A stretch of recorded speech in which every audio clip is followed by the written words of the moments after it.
জন্মে কুকুর মৃত্যু হয়, সেই কুকুর বা সেই সারমেয় কুকুর হই। একটি বেড়াল জন্মে বেড়াল, মৃত্যু হয় সেই বেড়ালে বেড়াল হই।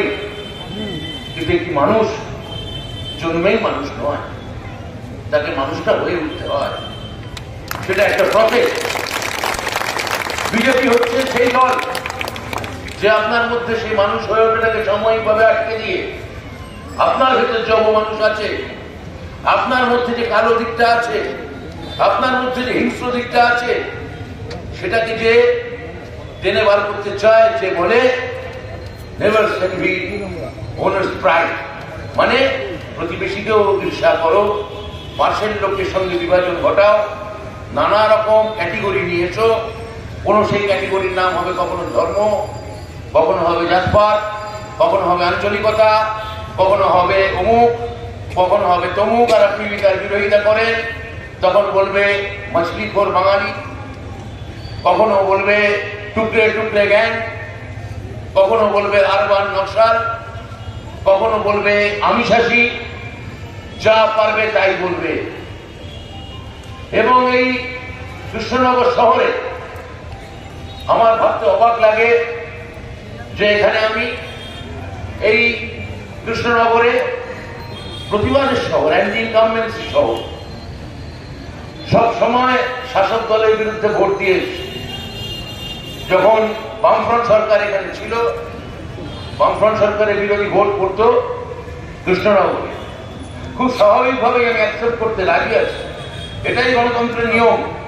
আপনি যদি শহর আমাকে বলেন যে আমি তৃণমূল কংগ্রেসকে চাই না, আমি সেটা মাথা নিচু করে গ্রহণ করব, আমি অ্যাকসেপ্ট করব। আমি 19-এ এখানে জিততে পারিনি, 21-এ এই শহরে হেরেছি, পরে আঞ্চলিক যে পঞ্চায়েত অংশ আছে সেখান থেকে জিতেছি। কিন্তু আমার মন বলছে অ্যান্টি ইনকামবেন্সি মানে যদি প্রতিষ্ঠান বিরোধিতা হয়, অ্যান্টি ইনকামবেন্সি মানে শাসক বিরোধিতা যদি হয়, অ্যান্টি ইনকামবেন্সি মানে যে আপনার উপর কোনো দাবিয়ে রাখা কোনো আধিপত্যবাদের বিরোধী যদি কোনো স্বর, কোনো কণ্ঠ যদি আপনার মধ্যে যদি অনুরণিত হয়, যদি তা চুইয়ে চুইয়ে চুইয়ে চুইয়ে আপনার মধ্যে পড়ে, তাহলে তাহলে মহারাজা কৃষ্ণচন্দ্র কসম আমরা কৃষ্ণনগর এবার জিতছি। এখান থেকে মহামিত্র শহর থেকে জিতছেন। এবং অনেকেই বলেন, আমি শুনলাম এইখানে এই যখন বক্তৃতা দিতে আসছিলাম, আমি জিজ্ঞেস করছিলাম আমার প্রার্থীকে, ওনাকে মাইক আছে তো, কেননা ভুললে চলবে না, এই শহরের রাজনৈতিক ইতিহাস বিরাট। এই পাবলিক লাইব্রেরি মাঠে আমি এখানকার লেখক বিজয়লাল চট্টোপাধ্যায়, তার লেখায় আমি পড়েছি, এই পাবলিক লাইব্রেরি মাঠে প্রথম বক্তৃতা দিতে আসেন লাল বাল পালের অন্যতম বিপিন চন্দ্র পাল।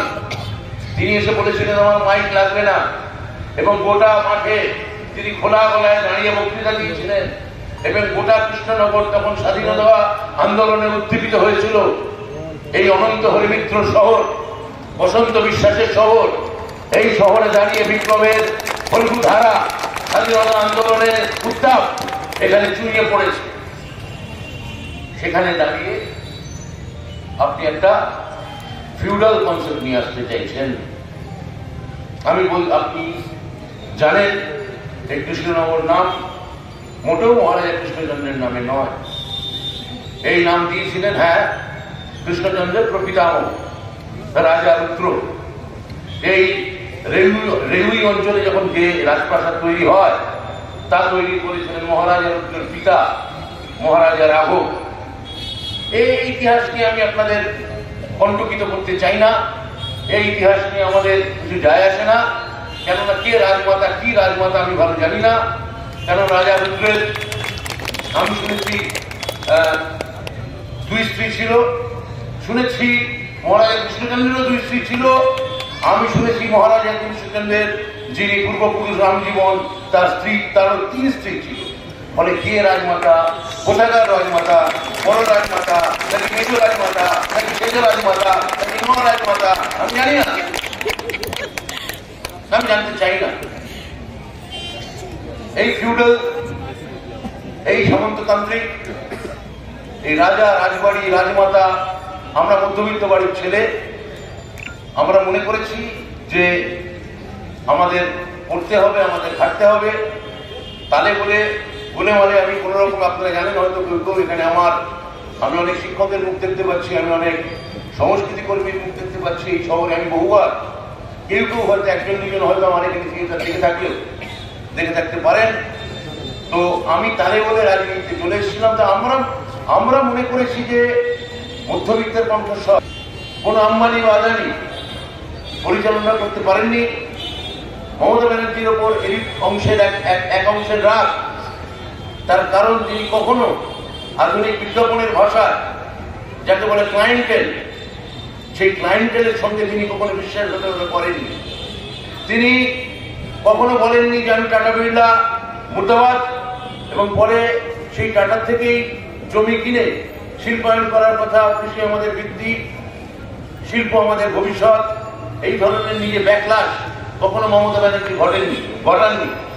মমতা ব্যানার্জি শিল্প করতে চান, শিল্প করছেন।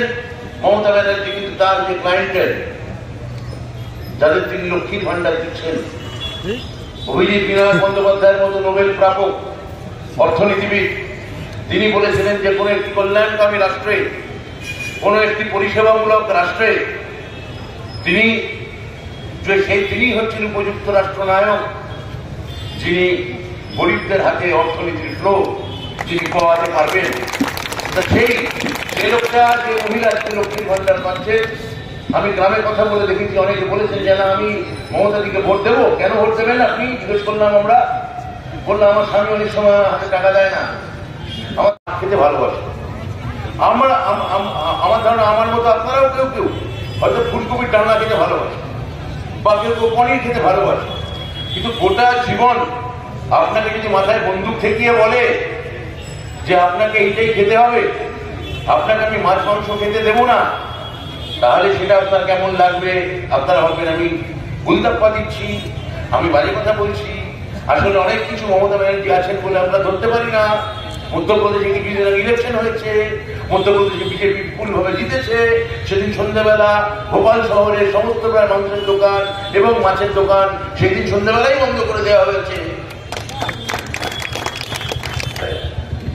কিন্তু ওই বর্গীর দল, ওই ভাস্কর পণ্ডিতের দল, তারা তাদের ঘোড়া ছুটিয়ে এসে এই লোকাল এজেন্ট নিয়ে আপনার আমার ঘরের দরজায় কড়া নাড়ছে।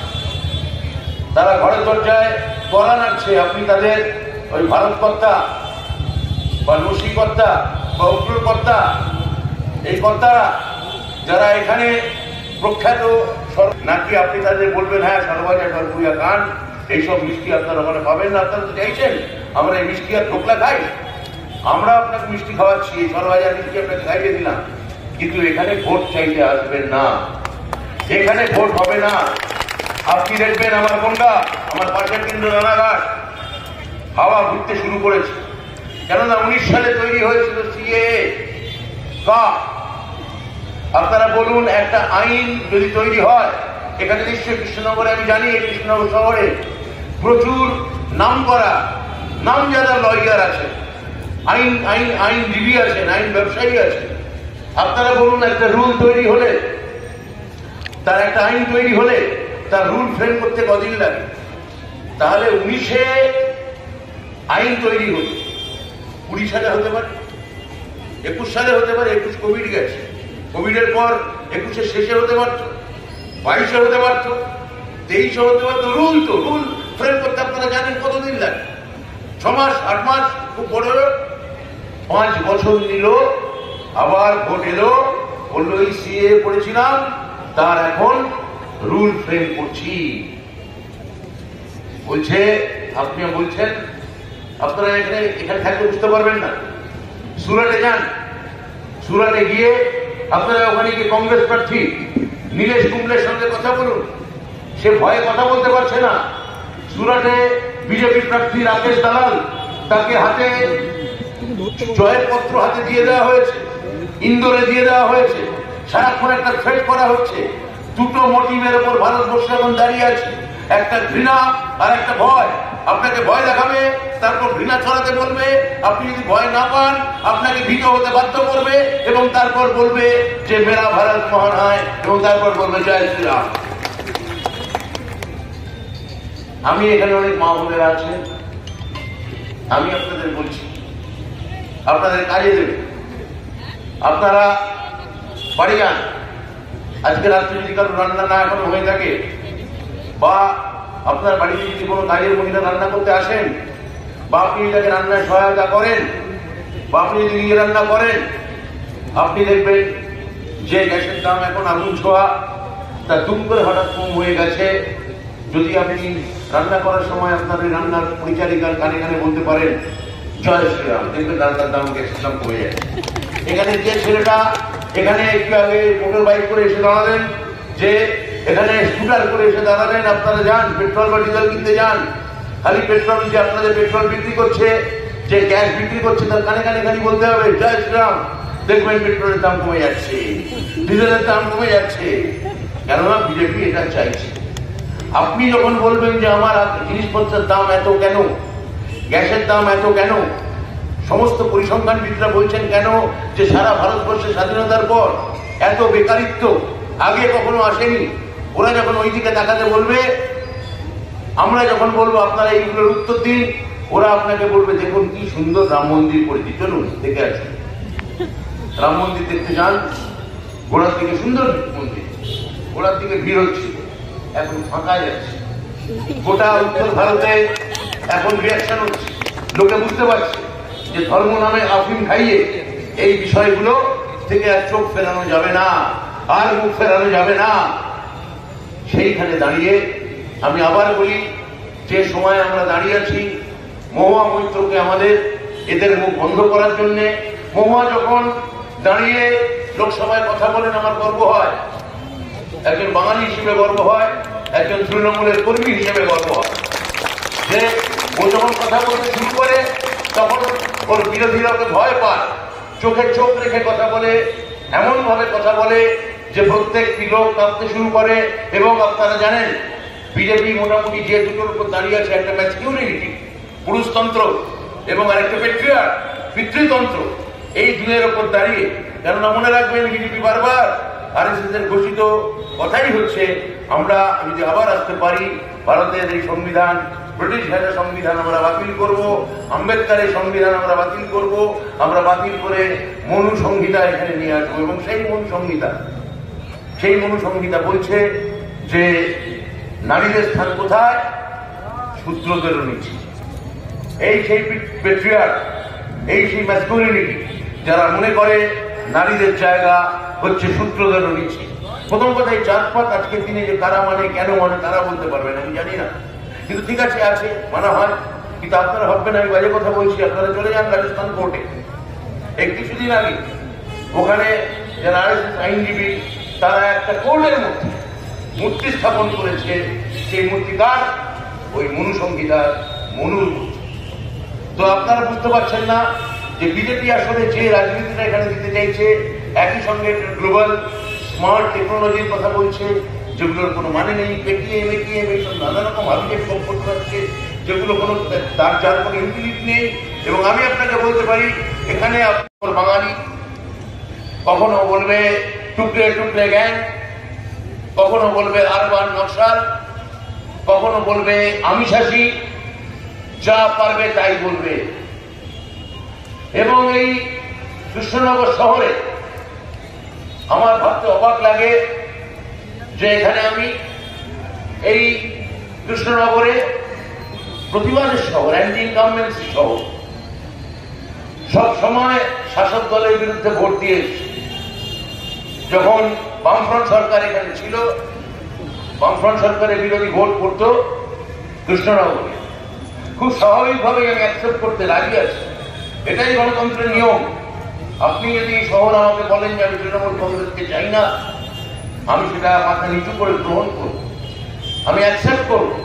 আমি 19-এ এখানে জিততে পারিনি, 21-এ এই শহরে হেরেছি, পরে আঞ্চলিক যে পঞ্চায়েত অংশ আছে সেখান থেকে জিতেছি। কিন্তু আমার মন বলছে অ্যান্টি ইনকামবেন্সি মানে যদি প্রতিষ্ঠান বিরোধিতা হয়, অ্যান্টি ইনকামবেন্সি মানে শাসক বিরোধিতা যদি হয়, অ্যান্টি ইনকামবেন্সি মানে যে আপনার উপর কোনো দাবিয়ে রাখা কোনো আধিপত্যবাদের বিরোধী যদি কোনো স্বর, কোনো কণ্ঠ যদি আপনার মধ্যে যদি অনুরণিত হয়, যদি তা চুইয়ে চুইয়ে চুইয়ে চুইয়ে আপনার মধ্যে পড়ে, তাহলে তাহলে মহারাজা কৃষ্ণচন্দ্র কসম আমরা কৃষ্ণনগর এবার জিতছি। এখান থেকে মহামিত্র শহর থেকে জিতছেন। এবং অনেকেই বলেন, আমি শুনলাম এইখানে এই যখন বক্তৃতা দিতে আসছিলাম, আমি জিজ্ঞেস করছিলাম আমার প্রার্থীকে, ওনাকে মাইক আছে তো, কেননা ভুললে চলবে না, এই শহরের রাজনৈতিক ইতিহাস বিরাট। এই পাবলিক লাইব্রেরি মাঠে আমি এখানকার লেখক বিজয়লাল চট্টোপাধ্যায়, তার লেখায় আমি পড়েছি, এই পাবলিক লাইব্রেরি মাঠে প্রথম বক্তৃতা দিতে আসেন লাল বাল পালের অন্যতম বিপিন চন্দ্র পাল। তিনি এসে বলেছিলেন আমার মাইক লাগবে না, এবং গোটা মাঠে তিনি খোলা গলায় দাঁড়িয়ে বক্তৃতা দিয়েছিলেন। এবং গোটা কৃষ্ণনগর তখন স্বাধীনতা আন্দোলনে উদ্দীপিত হয়েছিল। এই অনন্ত হরিমিত্র শহর, বসন্ত বিশ্বাসের শহর, এই শহরে দাঁড়িয়ে বিপ্লবের ফলগুধারা, স্বাধীনতা আন্দোলনের উত্তাপ এখানে চুইয়ে পড়েছে। সেখানে দাঁড়িয়ে আপনি একটা ফিউডাল কনসেপ্ট নিয়ে আসতে চাইছেন। আমি আপনি জানেন এই কৃষ্ণনগর নাম মোটেও মহারাজা কৃষ্ণচন্দ্রের নামে নয়। এই নাম দিয়েছিলেন কৃষ্ণচন্দ্রের প্রপিতামহ রাজা রুদ্র।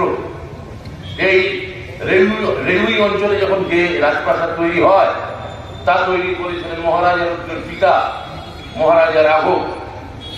এই ইতিহাস নিয়ে আমি আপনাদের কণ্টকিত করতে চাই না। এই ইতিহাস নিয়ে আমাদের কিছু যায় আসে না, কেননা কে রাজমাতা কি রাজমাতা আমি ভালো জানি না। কেন রাজা রুদ্রের আমি শুনেছি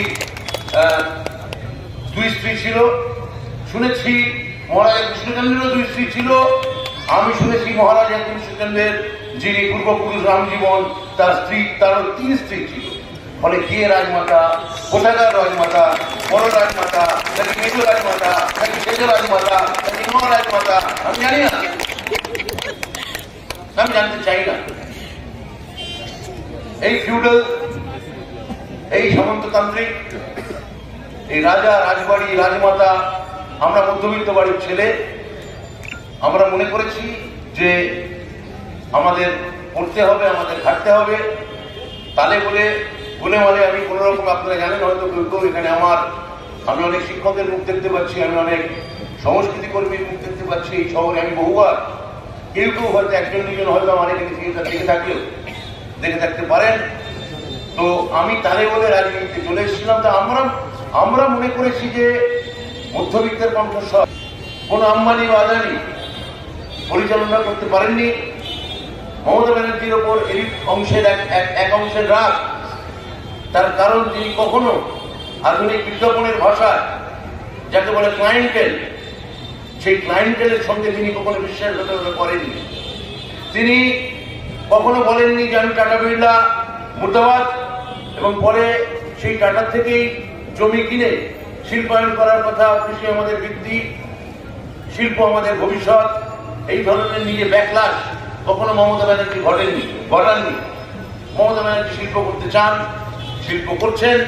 মমতা ব্যানার্জি কিন্তু তার যে ক্লায়েন্টের, যাদের তিনি লক্ষ্মীর ভান্ডার দিচ্ছেন, অভিজিৎ বিনায়ক বন্দ্যোপাধ্যায়ের মতো নোবেল প্রাপক অর্থনীতিবিদ, তিনি বলেছিলেন যে কোনো একটি কল্যাণকামী রাষ্ট্রে, কোনো একটি পরিষেবামূলক রাষ্ট্রে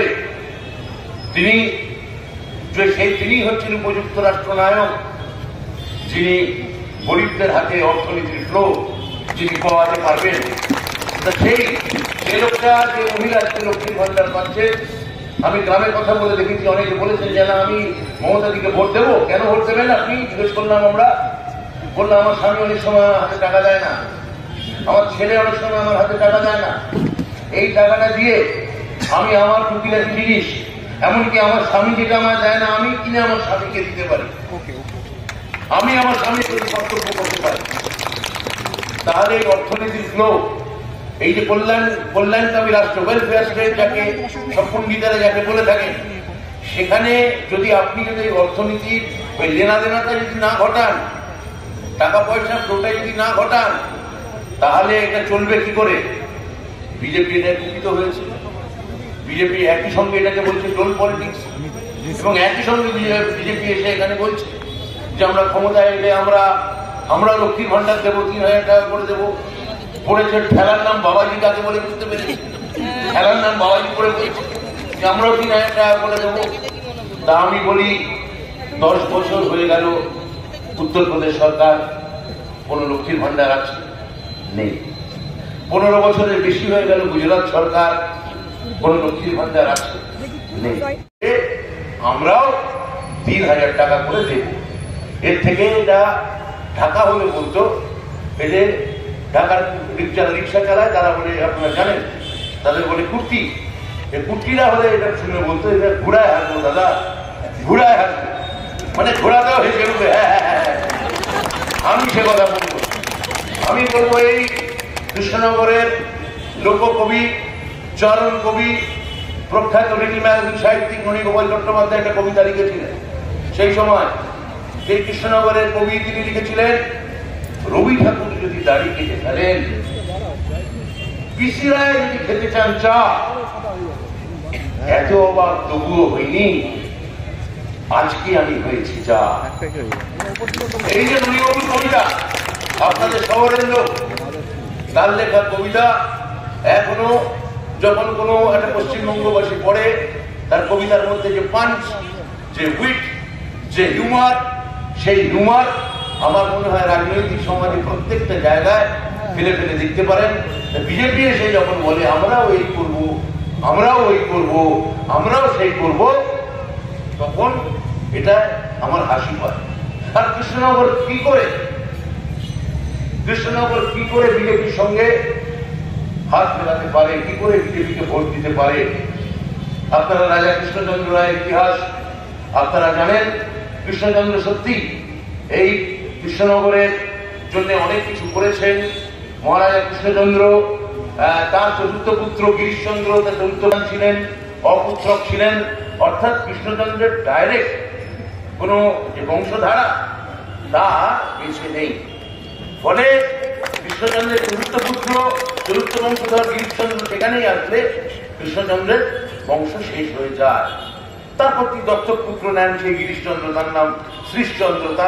তারও কয়েক পুরুষ পরে তিনিও পুত্রক ছিলেন। কিন্তু কৃষ্ণচন্দ্রের ইতিহাস আপনারা জানেন। কৃষ্ণচন্দ্র যখন আমাদের এখানে এই আমাদের মাত্র কয়েকশো বছর আগে যখন এখানে মারাঠারা আক্রমণ করেছিল, যখন মারাঠাদের নাম, তাদের রাজা ছিল, তাদের সেনাপতি বা তাদের দস্যু দলের যে লুটের আছে যে মূল পান্ডা, তার নাম ছিল ভাস্কর পণ্ডিত। এবং তখন বাড়ির লোকেরা, বাড়ির মায়েরা বাচ্চাদের ঘুম পাড়াতো, পোকা ঘুমালো, ঘুম জুড়ালো, বর্গি এলো দেশে। এই বর্গিরা যখন আসে, কোথেকে এসেছিল, কি বলা হতো তাদের? মারাঠা, মহারাষ্ট্র। মহারাষ্ট্রের পাশের রাজ্য কি? গুজরাট। তো এই ভাস্কর পণ্ডিতের নতুন দলবল এখন এখানে ঢুকতে চাইছে। আর মনে রাখবেন, আপনাদের মধ্যে যে বিভাজন ঘটাতে চাইছে, দিকনগরে যখন মহারাজা কৃষ্ণচন্দ্র তার শিবচন্দ্র তার ছেলেকে নিয়ে থাকতেন, তখন ওখানে ভাস্কর পণ্ডিতকে দমন করে তার পুরনো বন্ধুকে হাত ধরে যিনি আবার কৃষ্ণনগরের রাজপ্রাসাদে ব্যাগ করিয়েছিলেন, তার নাম আলিবর্দী খাঁ। সেই আলিবর্দী খাঁ এবং কৃষ্ণচন্দ্রের বন্ধুত্ব গোটা বাংলা দেখেছে, গোটা বাংলা জানে। হ্যাঁ, এটা ঠিক যে আলিবর্দী খাঁ মারা যাওয়ার পর তার 23 বছরের নাতি সিরাজকে যখন সিংহাসনে বসান, তখন যারা সিংহাসন লুকিয়ে মিটিং করেছিলেন এই মুর্শিদাবাদে গিয়ে, তার মধ্যে মহারাজা কৃষ্ণচন্দ্রও ছিলেন। এবং তারা সিদ্ধান্ত নিয়েছিলেন যে হিন্দু শাসক আসবে। তখন একমাত্র বাধা দিয়েছিলেন মহারাজা কৃষ্ণচন্দ্র। মির্জাফরও সাপোর্ট করেছিলেন যে 23 বছরের নাদান ছোকরা, ও কি করে রাজত্ব চালাবে? ও তখন 22 বছর বয়স ছিল, ও কি করে রাজত্ব চালাবে? ঠিক আপনারা দেখুন, আজকেও পশ্চিমবঙ্গের সঙ্গে আপনারা যদি তুলনা করেন, একটা অদ্ভুত সিমিল, একটা অদ্ভুত মিল আপনারা দেখতে পাবেন। কেননা ঐতিহাসিকরা বারবার বলেছে, আসলে ভবিষ্যৎ যা লুকিয়ে আছে অতীতের গর্ভে, তাকেই বলে ইতিহাস। ভবিষ্যৎ যা লুকিয়ে আছে ইতিহাসের গর্ভে। তো তখন কলকাতায় খুঁটি খুলেছে কাশিমবাজারে, তাদের একজনকে আমি চিনি, তার নাম লর্ড ক্লাইভ। আর অত বড় তোলাবাজ, আমি বলছি আপনাকে, লর্ড ক্লাইভের মতো অত বড় তোলাবাজ বাংলার ইতিহাসে, ভারতের ইতিহাসে আছে। তো যাই হোক, তারপর কি হয়েছে ইতিহাস আপনারা জানেন।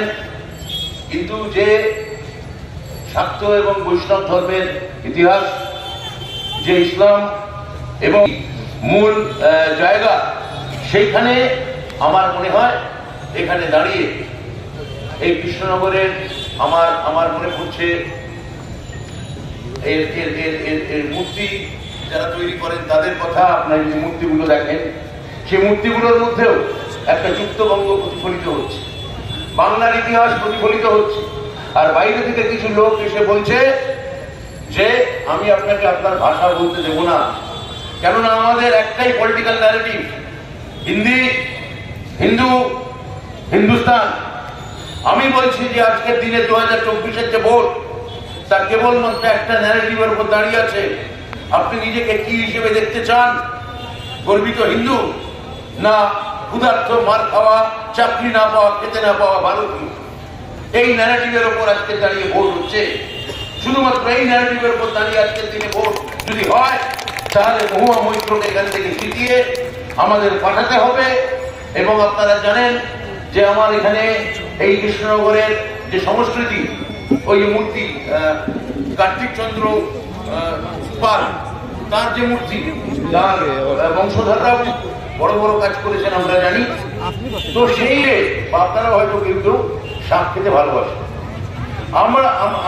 আমার ধারণা আমার মতো আপনারাও কেউ কেউ হয়তো ফুলকপির ডালনা খেতে ভালোবাসে, বা কেউ কেউ পনির খেতে ভালোবাসে। কিন্তু গোটা জীবন আপনাকে যদি মাথায় বন্দুক ঠেকিয়ে বলে যে আপনাকে এইটাই খেতে হবে, আপনাকে আমি মাছ মাংস খেতে দেবো না, তাহলে সেটা আপনার কেমন লাগবে? আপনারা ভাববেন আমি গুলতাপ্পা দিচ্ছি, আমি বাজে কথা বলছি। আসলে অনেক কিছু মমতা ব্যানার্জি আছেন বলে আমরা ধরতে পারি না। মধ্যপ্রদেশে কিছুদিন আগে ইলেকশন হয়েছে, মধ্যপ্রদেশ প্রার্থী বিধায়ক সাংসদ কৃষ্ণনগরের তিনি প্রথম, নদিয়া জেলার প্রথম, অবশ্য ফরিদপুর থেকে তিনি প্রথম বিধায়ক হয়েছিলেন। তারপরে কৃষ্ণনগর লোকসভা সিট থেকে জিতে গোটা ভারতবর্ষকে তিনি প্রায় চমকে দিয়েছিলেন। এবং কৃষ্ণনগর আমার মনে হয় অনেক গরিমা আছে, আমি সেখানে খানিকটা বলবো। কিন্তু কৃষ্ণনগরের আমার মনে হয় সাম্প্রতিক যদি কোনো গরিমা, কৃষ্ণনগর, আমরা যে আপনারা যারা এখানে কৃষ্ণ নাগরিক আছে, আপনারা জানেন কৃষ্ণনগরের সেই ঐতিহ্য, সেই বর্ধিষ্ণু কৃষ্ণনগর, মুর্শিদাবাদ বা কলকাতার সাকসেসার, তার কোনো অনুরণন থাকে, তবে তিনি আমার প্রার্থী। আপনাদের সকলের বাড়ির ঘরের মেয়ে, যাকে বিজেপি দেখলে, আমার ধারণা ওকে দেখলে গা চিরবির করে, যার সেই নরেন্দ্র দামোদর দাস মোদী এবং অমিত শাহ যারা তাড়াতে চান ওকে সংসদ থেকে, আজকে তিনি তার হয়ে এখানে আমি বলতে এসেছি। আমি গোটা বেশ কয়েকদিন আমি পশ্চিমবঙ্গের বিভিন্ন জায়গায় ঘুরে ঘুরে সভা করেছি, কিন্তু আজকে এখানে বলতে এসে এই কৃষ্ণনগর শহরে মহুয়া মৈত্রর হয়ে কিছু বলতে পারছি আমি। কেন আপনাদের বারবার বারবার তাকে আপনাদের সাংসদ করে দিল্লিতে পাঠানো দরকার? আর এটাও নিশ্চয়ই আপনারা যারা এই যে অল্টারনেটিভ মিডিয়া, ম্যাগসেসাই পুরস্কার প্রাপ্ত সাংবাদিক রবিশ কুমার, তিনি দিল্লির মিডিয়ার প্রায় পুরোটাকেই বলছেন যে গদ্দি মিডিয়া। মানে গদ্দি মানে ওই অনেকে ভাবতে পারেন বোধ হয় গদি, তোষক, মালাপুর, সেসব না। গদি মানে গোদ। খবর উঠে আসছে, প্রায় প্রত্যেকটা চ্যানেল বলছে বিজেপির অবস্থা অত্যন্ত নড়বড়ে। তাহলে মহুয়া মৈত্র সেই নড়বড়ে অবস্থাকে যদি আরো নাড়িয়ে দিতে পারেন, তাহলে এখান থেকে মহুয়া মৈত্র জিতে গেলে তিনি ইন্ডিয়া, এই জোট সরকার মানে যেখানে সারা ভারতবর্ষে প্রতিনিধিত্ব থাকবে, যেখানে দুজন লোক বা দুজন গুজরাটি ব্যবসায়ী, যেখানে গোটা ভারতবর্ষের ভাগ্য নিয়ন্ত্রণ হবেন না, সেখানে যদি মহামৈত্র যান এবং এই জোট সরকারে এক তাৎপর্যপূর্ণ মুখ হয়ে ওঠেন, আমার ধারণা কৃষ্ণনগরের এই ঐতিহাসিক পরিমা আরো বৃদ্ধি পাবে। পশ্চিমবঙ্গের যে 26,000 চাকরি প্রার্থী, যাদের চাকরিজীবী, যাদের একটা ভবিষ্যৎ একটা অনিশ্চয়তার দিকে ঠেলে দেওয়া হয়েছিল, অর্থাৎ কোনো আঞ্চলিক যে ভোট, তারা মিডিয়া পারসেপশন থেকে মিডিয়ার কাছে কেউ হিরো হওয়ার জন্যে, কেউ বড় বিজেপি প্রার্থী হবেন বলে এই ধরনের সরকার বিরোধী প্রোপাগান্ডা বারবার চালানো হচ্ছে। এই রায় স্পষ্টতই তার বিরুদ্ধে যাচ্ছে। আমি মাননীয় মুখ্যমন্ত্রী শ্রীমতী মমতা বন্দ্যোপাধ্যায়কে কৃতজ্ঞতা জানাবো। তিনি আগাগোড়া এই যোগ্য চাকরিহারাদের পাশে ছিলেন এবং আমরাও যেটা করেছি যে আমরা যোগ্যদের পাশে সবসময় আছি।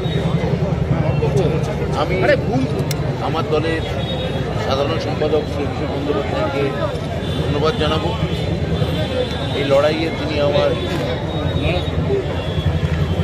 আমার শিক্ষকদের পাশে সবসময় থেকেছেন এবং শিক্ষকদের আমি বার্তায় দিতে চাই, মুখ্যমন্ত্রী যেটা বলেছিলেন, আপনাদের পাশে তিনি আছেন। যে যোগ্য শিক্ষকরা এতদিন ধরে এই লড়াই চালিয়েছেন, তারা ভেঙে পড়বেন না। আজকে প্রমাণিত হয়েছে সত্যমেব জয়তে, সত্যেরই জয় হয়। একটা প্রশ্ন উঠছে,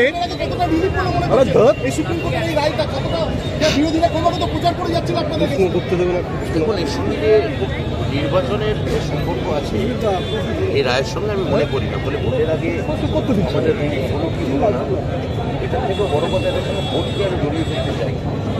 আচ্ছা, সুপ্রিম একটা আইনি প্রসেস শেষ করি, এটা একটা আইনি প্রসেস এবং আইনি প্রসেসে আমরা কনফিডেন্ট ছিলাম যে সারা ভারতবর্ষ ঘুরে গিয়ে কোনো আঞ্চলিক